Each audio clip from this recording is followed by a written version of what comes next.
Il y a des patientes qui sont dans un projet de grossesse et qui sont sous psychotropes et qui veulent arrêter le traitement pour éviter de donner au futur fœtus et au futur enfant les psychotropes qu'elles ingèrent.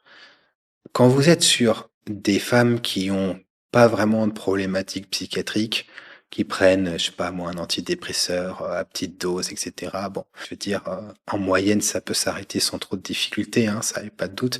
Vous avez aussi des femmes qui sont sous lithium, sous clozapine, sous Mipexol, qui ont des problématiques de maladie mentale majeures et le risque de rechute est de 75%, voire 80%, et encore, c'est peut-être plus élevé si elles arrêtent les traitements. Et donc, il faut pas que ces femmes se trompent.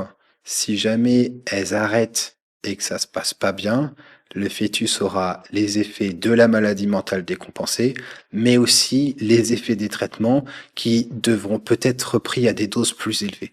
Donc il y a quand même un calcul à faire. Des fois on n'a pas de stats, mais les fois où on a les stats et où il y a 80% de rechute, moi pourquoi pas, hein, mais ça me paraît vachement ambitieux. Et donc encore une fois, la maladie mentale non traitée est toxique pour le fœtus. Les problématiques de la grossesse explosent. Donc c'est pas les médocs ou pas les médocs, c'est la maladie versus les médocs, et s'obstiner fait parfois qu'on a les médocs plus la maladie en même temps, et là c'est vraiment un peu le cata.